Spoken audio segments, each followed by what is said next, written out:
The struggle is real. Welcome to Bipolar Unplugged, where we finally talk about what actually matters.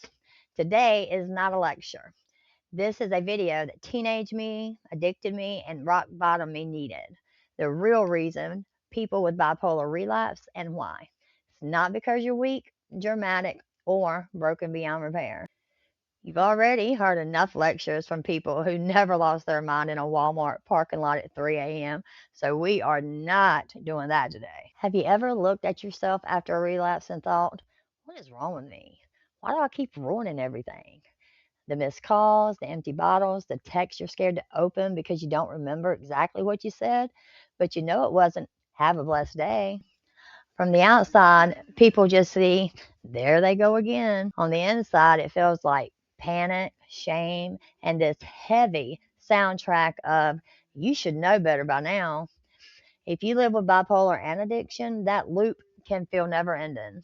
And if you love someone going through it, you might be thinking, why can't they just stop?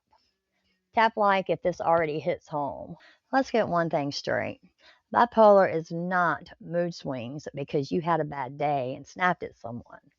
Bipolar is a brain based condition that can launch you into extreme highs and lows. Mania or hypomania, where you feel wired, invincible, or out of control. Depression, where getting out of bed feels like climbing a mountain in wet cement boots. Now, sprinkle addiction on top. The substances usually don't start as, I just love chaos. They start as survival tools. You can't sleep because your brain's running at 400 tabs open? Use something to slow it down. So depressed you can't feel anything but emptiness? Use something to feel anything. Make it healthy, but it does make it understandable. So, no, it's not that you just like being high.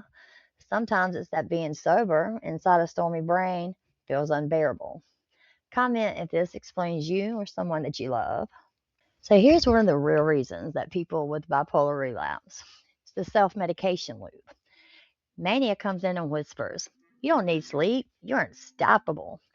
Addiction comes in like, cool, let's add a little something to really spice this up. Depression says, you're a burden, nobody cares, why even try? Addiction replies, hey, we can fix that. Give me 5 minutes and a drink, a pill, a hit, whatever's closest. So your brain quietly learns this rule book. Too low, use. Numb and scared of the next swing, yep, use. Even when you want to stay sober, your brain remembers, when I felt this bad before, that one thing made it stop for a while. It's not a logical decision like picking what to watch on Netflix. It's your emergency fire alarm going off and your body sprinting for the only exit it knows, even if that exit is actually a brick wall. Share this if it finally explains someone that you've never had words for. People see the relapse. They don't see the morning after. They don't see you in the bathroom staring at yourself in the mirror like, okay, what disaster are we dealing with first today? They don't see you scrolling through your phone with your heart racing, checking, who did I call? Who did I text? Who did I scare? Who did I lose this time? They don't see your stomach drop when you check your bank account or when you realize that your kids saw more than you ever wanted them to. On the outside, it's they messed up again. On the inside, it's I'm a screw up. I always ruin everything. Everyone was right about me.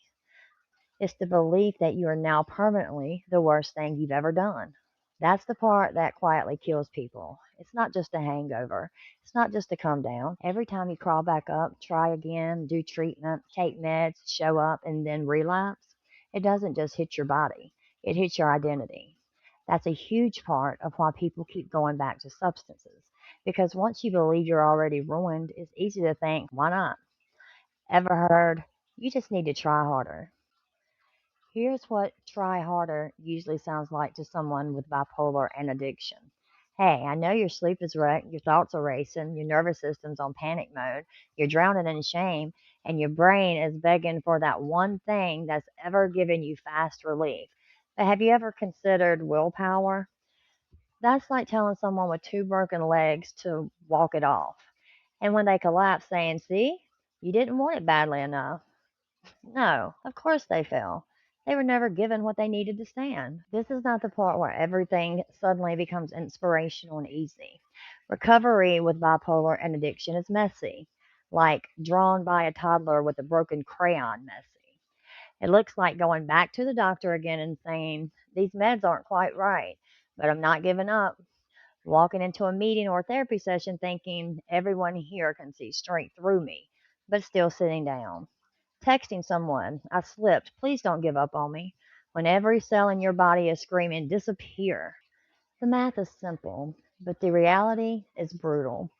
You're trying to stabilize a house while the foundation is on fire. When your brain is glitching, your survival instinct kicks in. But addiction is a con artist. It promises a shortcut to normal and delivers a one-way ticket to a psych ward or a jail cell. You've spent years hating yourself for making bad choices.